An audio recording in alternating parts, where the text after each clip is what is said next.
मैं doctor Hakim Aslam Javed world of Unani channel से। आप हमारे channel world of Unani with Hakim Aslam Javed को ज़्यादा से ज़्यादा संख्या में सब्सक्राइब करें, बेल आइकन दबाएं और हमारी वीडियोस को ज़्यादा से ज़्यादा शेयर करें। आज हम आपको बताएंगे मायूसी दूर करने के लिए चंद तजावीज़, चंद बातें। जो भाई या बहनें मायूसी और डिप्रेशन का शिकार होते हैं या हों, उनसे गुजारिश है कि वो हमारी इस वीडियो को ज़रूर देखें और दूसरे लोगों को भी दिखाएं। और जब भी मायूसी उन पर हमला आवर हो तो महज इन तजावीज़ को एक नज़र देख ही लें, सुन ही लें, तो उन्हें मायूसी से निजात का कोई ना कोई तरीक़ा समझ में आ जाएगा।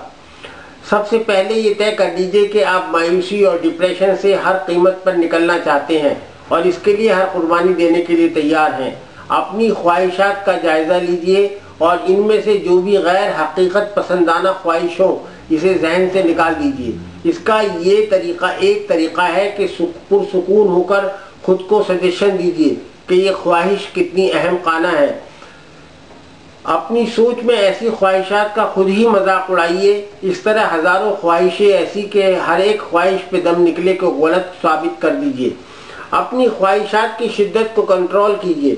अपनी शिद्दत की एक कंट्रोलेबल लिमिट मुकर्रर कर लीजिए। जैसे ही ये महसूस हो कि ख्वाहिश शिद्दत अख्तियार करती जा रही है और इस हद से गुजरने वाली है, फ़ौरन अलर्ट हो जाइए और इस शिद्दत को कम करने के लिए इक़दाम कीजिए। इसका तरीक़ा ये भी हो सकता है कि इस ख्वाहिश की माकूलियत पर गौर कीजिए और इसके पूरा ना हो सकने के नुकसानात का अंदाज़ा लगाइए। ख्वाहिश पूरा ना होने की प्रोविज़न जहन में रखिए और इस सूरत में मुतबादिल लाए अमल पर गौर कीजिए। इस तरह की सोच ख्वाहिश की शिद्दत को खुद ब खुद कम कर देगी। आप बहुत सी ख्वाहिशात के बारे में ये महसूस करेंगे कि अगर ये पूरी भी ना हुई तो कोई ख़ास फ़र्क नहीं पड़ेगा। ये भी ख्याल रहे कि ख्वाहिश की शिद्दत इतनी कम भी ना हो जाए कि आपकी क़ुव्वत अमल ही जाती रहे। ख्वाहिश का एक मुनासिब हद तक शदीद होना ही इंसान को अमल पर मुतहरिक करता है। दूसरों से ज़्यादा तवक्कात वाबस्ता मत कीजिए। ये फ़र्ज़ कर लीजिए कि दूसरा आपकी कोई मदद नहीं करेगा। इस मफरूज़े को जहन में रखते हुए दूसरों से अपनी ख्वाहिश का इजहार कीजिए। अगर इसने थोड़ी सी मदद भी कर दी तो आपको डिप्रेशन के बजाय खुशी मिलेगी।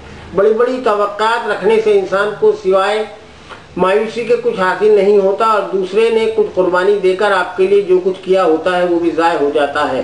मायूसी फैलाने वाले अफराद कहानियों, ड्रामों, किताबों, खबरों, नज़मों और नगमों से मुकम्मल तौर पर इज्तनाब कीजिए और हमेशा उमंग पैदा करने वाले अफराद और इनकी तख्लीक़ात को ही काबिल एतना समझिए।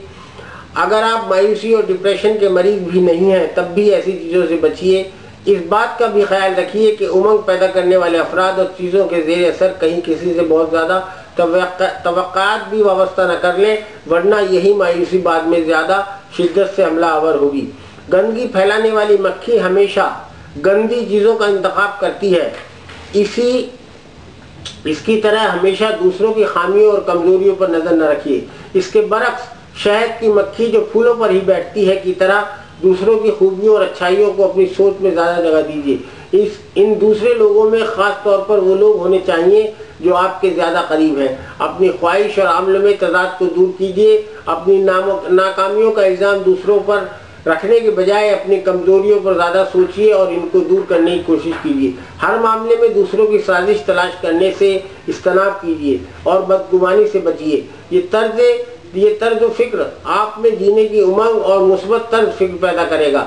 इस ज़िम्न में सुअल मुजर्रबात का बार बार मुताला बहुत मुफीद है। अगर आप बेरोज़गारी और गुर्बत के मसाइल के हल के लिए कोई बड़ा सेटअप तश्कील दे सकते हो तो ज़रूर कीजिए, वरना अपने रिश्तेदारों और दोस्तों की हद तक कोई छोटा मोटा ग्रुप बनाकर अपने मसाइल को कम करने की कोशिश कीजिए। इस ज़िम्न में हुकूमत या किसी बड़े इदारे के इक़दाम का इंतज़ार न कीजिए। अगर आप ऐसा करने में कामयाब हो गए तो आपकी मायूसी इंशाअल्लाह शुक्र के एहसास में बदल जाएगी।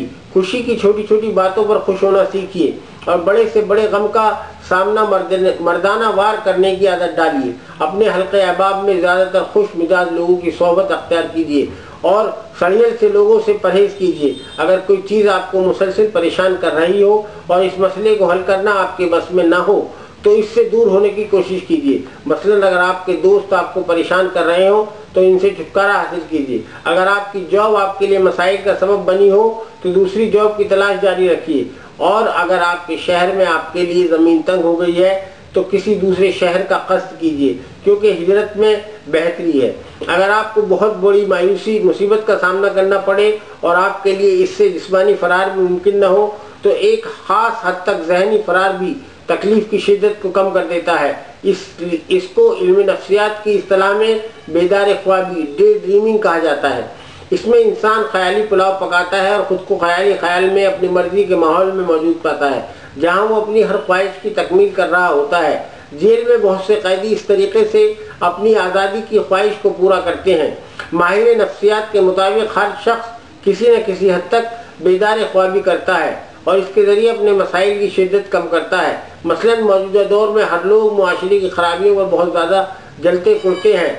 वो ख़ुद को किसी आइडियल माशरे में मौजूद पाकर अपनी मायूसी के एहसास को कम कर सकते हैं। इस तर्ज पर अफलातून ने यूटोपिया का तस्वुर ईजाद किया। इसी ज़िम्न में ये एहतियात ज़रूरी है कि बेदार ख्वाबी अगर बहुत ज़्यादा शिद्दत अख्तियार कर जाए तो ये बहुत से नफ्सियाती और माशरती मसाइल का बाइस बनती है।